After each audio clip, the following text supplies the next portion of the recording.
Hi guys, thanks for clicking play, and I do actually mean that. I've noticed myself staggering a lot of to watch later videos from my favourite channels, and it's a big commitment to, and sometimes I see one and I go, actually, do you know what, I haven't got time for that one, I'll try and come back to it. So seriously, if you are still watching my stuff, I really do appreciate it. That is really cool. Just want to mention David plays games badly, similar to title to Steve Benway's channel, I must say, but really enjoying your stuff, mate. So do keep it up. Just wanted to encourage you this week. Okay, as I said last week, I wanted to show you, I showed you briefly this Pentium 4, and it is a Pentium 4. It's got a sticker on it that says Pentium 4, so it must be. And you saw the guts of it last week. And I just want to quickly turn it on for you in a second after I've changed the camera around. I want to show you what I'm using it for, but also talk about why this machine will stay in the family for a long time. But what I'm using it for is not what it was originally used for, as I said. So let's have a look, all right? Right, I'm going to turn it on, and in all honesty, this may not work, and I'll get into why it may not work as we get going. Fingers crossed. I did actually, it was literally like, I used to have an old Volkswagen Beetle. It was literally like kick-starting an old Volkswagen Beetle, not kick-starting, bump starting, whatever you want, forcing an old thing that didn't want to boot up to boot up. So I got it to boot up just now. Let's try again, all right? And when it doesn't work, what it does is it makes horrible sparking noises from the PSU, and then it just completely shuts down. Okay, looks like we're past that bit. Here we go. It's gonna move you forward a bit, just so you can see what's going on.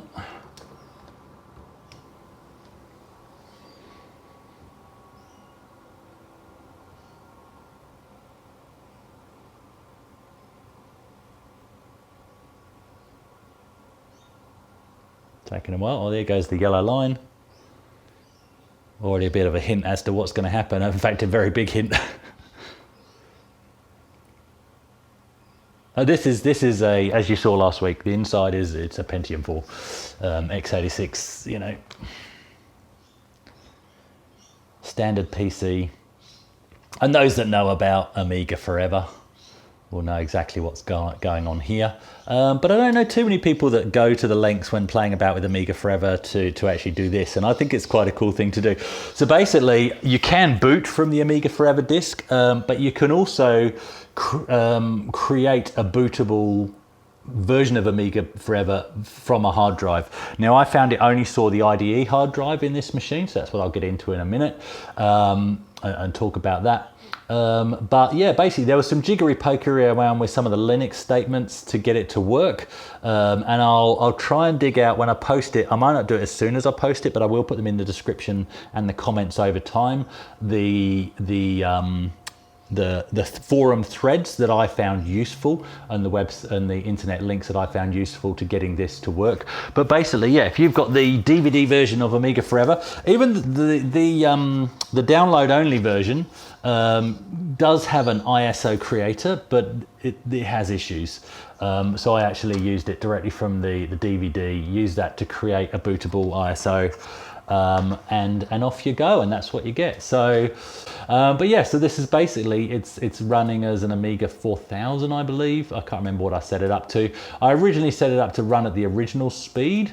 So you basically turn off CPU acceleration or whatever it is, so that it runs at normal speed. But I've now put it back to run accelerated because I was actually finding it too frustrating to go at original speed. But yeah, it's pretty cool fun. Now, I never really messed about with Amiga Workbench, to be honest, especially not the later versions. Don't be confused by the backdrop. That's just a pretty backdrop that I've downloaded. This isn't running OS 4. It's running what they call in Amiga Forever 3.x. So that's what it is. But it's such a shame, actually, that I've got some WHD load stuff set up. That took me forever to set up. I tell you, if anybody's interested, I haven't seen too many tutorials on how to get this fully set up and working, and it was a nightmare. So at some stage in the new year, because again, going back to the fact that I don't want to ruin my Amiga experience when I pick up my Amiga, but maybe I can do a full woe to go tutorial of how to set this kind of thing up. if anybody's interested. If not, then I really won't waste my time. Probably the links are good enough. Let's see if I can remember how to do it myself. But yeah, there we go. So it's running that. How do I escape this game? I don't know. How do you escape games on an Amiga workbench? There's got to be a... I've no idea. Do we cancel here? No. That is... on my A500, what did you do? You turned it off, you turned it on again. All right. So anyway, that's that. That's working as an Amiga, and there you go. And that's Captive, which was one of my all-time favourite games. Me and Lee, my mate Lee from school, used to play that. Now I'll show you another thing that I did also try, and I hope this works. So I'm going to turn this off, and let's boot it up again and see what it fires up as this time. Okay. I just got to hold down the power button, to be honest. Right, I'm just going to, and this is something I installed to the hard drive, but this time I'm not actually going from the hard drive, so excuse me, I'm doing a bit of cheating in the background here, because it isn't actually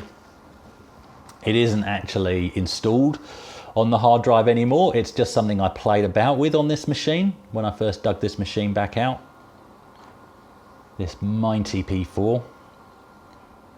And so instead of going from the hard drive this time, I'm going from an ISO DVD or CD, sorry, that I've built.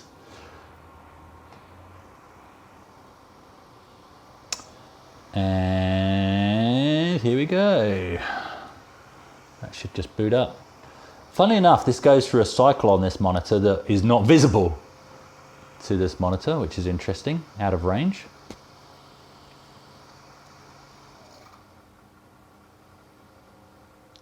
And so yeah, what I'm booting up here is basically AROS or Icaros, which is an Amiga-like operating system designed for x86 architecture. On this machine I found, unfortunately, it didn't see the floppy drive, and it didn't see the network card. Amiga Forever saw the network card and I think sees the floppy drive as well. Can't remember. I think it does. It's so nice to have a machine with a floppy drive. So yeah, just while this is booting up, basically I got this machine because I worked at the college and they were getting rid of the road stock, so was able to kit it out with 2 gig of RAM, had to put my own hard disks in it, and then got another one later on, same deal. That's booting up now. I took it home and I basically, because I already had a Pentium 4 gaming machine at that point with neons and everything, and I basically took it all apart. And I sat down with my kids and I explained what each bit was, you know, like the motherboard, not into the nth degree, but the motherboard, the processor. The processor was already on the motherboard. I didn't take the whole thing apart, but took all the drives out, the floppy drive, all the cables, and the hard drive, everything, explain what each bit did, and then I said, there you go, you put it together. They're about 8 or something like that at the time because I've got twins.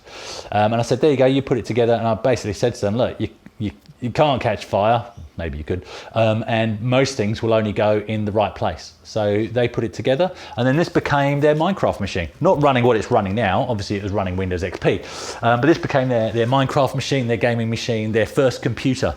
And so this will never leave because I'll tuck this away, along with their laptops that they had. They had the same Asus as me, tuck those away so that, again, in 30 years for them, they can have the nostalgia trip that I'm having getting my Amiga, but they won't have to spend any money, hopefully, to do that. So let's just have a look at this. So what this is now running, but it's running off the DVD, so I've booted off the DVD, so there's limited stuff you can do with it, but obviously I could install it to a hard disk, is AROS. So this is an Amiga-like operating system. And again, let's see, you can install AROS from there. Again, I didn't actually do that much in Workbench, so this is limited appeal to me, but I think it's just an interesting thing that this is what somebody's done. And what does strike me is it is just, even on this old Pentium 4, it is a lightning quick operating system. Do I get a spare for my old Asus laptop? Do I get a spare SATA drive and just have a bit of a playing about with AROS and see what it's like? Maybe I do. But yeah, there we go. Any pictures? No pictures. Any videos? No videos. But yeah, lightning fast for what it does do. But yeah, unfortunately on this machine, it doesn't see the network card and it doesn't see the floppy disk drive, which is a bit of a shame. So there we go. Now on to the third thing that this PC is doing at the moment. And for that, we have to open it up. So I'm just going to pause this here. Okay, so I'm just going to undo the back here. I'll put these down here actually.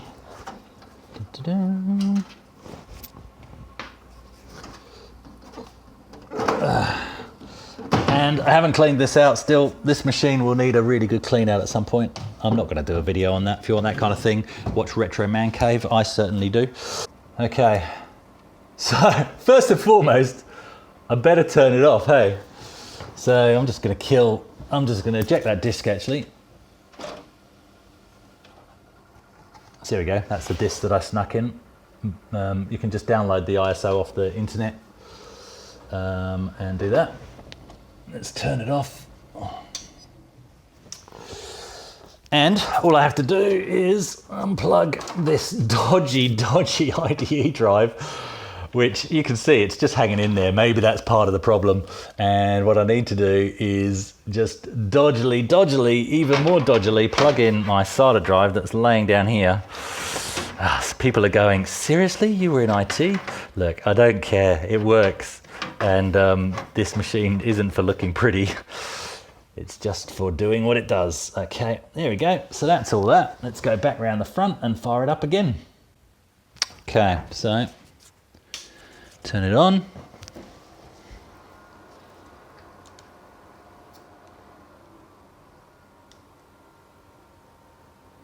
And this time from the SATA drive, what we should get. And I've only recently resurrected this. So here we go, into Windows XP, which is its original operating system. Now, when I was reinstalling this, and I'm so glad you can just download the ISOs these days and, you know, use a key that you've got and whatever. Because I threw out, before I got back into all of this, I threw out all my gear. I'd kept my discs, cables and everything for years. And then as a clear out, I threw everything out thinking, well, I'm never going to use it again. And now, you know, I didn't have it. So there we go. But yeah, so there we go. So now it's running Windows XP. I'm going to have to get Minecraft back on here for the boys, obviously, because that will be their nostalgia thing. What I'll probably end up doing is putting a solid state in here for longevity. But what I'm really impressed with is Unreal Tournament 2004 doesn't seem to matter what you install it on, it just works. Old or new, Windows 10, Windows XP, everything, it just works. So that's on there working. When I did the install, it actually prompted me, do you want to keep the files that are on the drive, and I hadn't used this drive for ages, or do you want to erase them and start again? And I was so tempted to hit the erase button, and I'm so glad I didn't, because actually what I found on here is a heap of old files that I don't think I've got backed up anywhere else, so I need to back them up still actually. Including, I always used to make these IT utils folders, so there's heaps of stuff in there that's useful. But I've also got, and I'll take them through some of them at some point in the future, a heap of pictures of old computers and stuff that I had, and like my old gaming Pentium 4 and stuff like that. So that's all on here. So I'm so glad I didn't, because I'm confident I don't have them anywhere else. But yes, all that's on there, so that's really good. I was hoping I'd find some more of my Unreal Ed levels that I made, but unfortunately they weren't on here. Because there was rather a naughty one that I made when I was just messing about with Unreal Tournament editor, and I can't find it anywhere, probably for the better. Had some interesting imported textures. But there we go. So yeah, so that's working as Windows XP, and that's how my boys would have had it. But the other cool thing I don't know if you're into GOG, but GOG is awesome. And just the fact that you can download these, you know, like Quake, and you know, they're reasonable prices and you can just get them, and then off we go. And we're into Quake. Okay, so I hope you enjoyed that. Basically, so what we looked at, hang on, no rum this week, cider, scrumpy. terrible scrumpy. It's all I could get. But yeah, just seeing what I'm using this Pentium 4 for and why we need to keep it in the family. This one really isn't about my nostalgia journey. It's about my boys. But this does come back to what I want to do next. And I hope you enjoy what I've got planned going forward. Obviously, I need to fix those speakers that are for this machine. So that is one deviation I will take. But as I've already said, I don't want to touch any more Amiga emulation other than showing what I've just showed today before I pick up my actual Amiga, because I don't want to spoil that experience. And I've had another idea. I've started to obviously get excited about getting back into PCs and the older PCs, and I will be picking up one of my old PCs. Well, hopefully, which is a Pentium 2 when I go back, which is still at my parents' place, so that'll be good. But it's all about the Amiga for me. It really is all about going back and picking up that Batman pack, that boxed Batman pack that I am increasingly realizing how lucky I found one in the condition that I believe it's in. So that's really good. I want to put that upgrade in context. Back in the day, I went from a Philips G7000 to an Acorn Electron to a Spectrum Plus 3, which I loved. That was great. And it was from the Plus 3 that I upgraded to the Amiga. So what I want to do between, where are we now? We're, mid to end of October. Only a couple of more months to go. So if you'll indulge me, what I want to do is I actually want to go back to the Spectrum. And I've thought long and hard about this because I've got PlayStation, I've got Xbox 360, I've got Wii, I've got PCs, I've got PlayStation VR. I love gaming.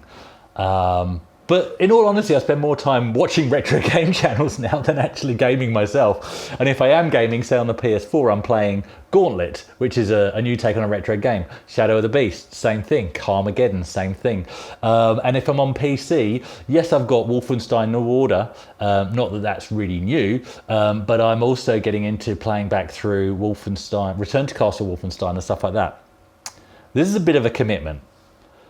I'm going to not do away with, but I'm not going to play any games that were that aren't pre-Amiga. So I'm not going to touch Amiga even, not going to touch anything 16-bit. I'm going to go using emulation. So I'm going to use Spectaculator because it's brilliant. I'm going to revisit Spectrum games. Now again, the Spectrum Plus 3 is another system I would love to re-own. So I don't want to spoil that experience too much either. So I will choose carefully, and I'll explain that when I get into those episodes. I'm going to choose carefully which games I do use Spectaculator for. And I'll also get into some Spectrum programming because I don't think that's ruining that experience at all. And I've already started looking into that and trying to pull back those memories of the programs that I wrote on my Spectrum.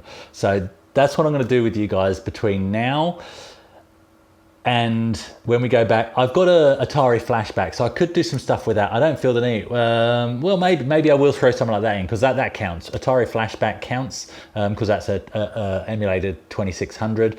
I've also got one of those Namco sticks sitting on the shelf over there. So maybe if I feel like it, I'll do a jump in back to that. But really, I want to put the upgrade of the Amiga into context by filling my head with what games were like pre the Amiga, so that when I pick up my Amiga, it is an upgrade. Yeah, it literally is an upgrade for me at that point in time. That's where we're going from here. All right, cheers. And in case you're wondering, this is how you do a dolly shot.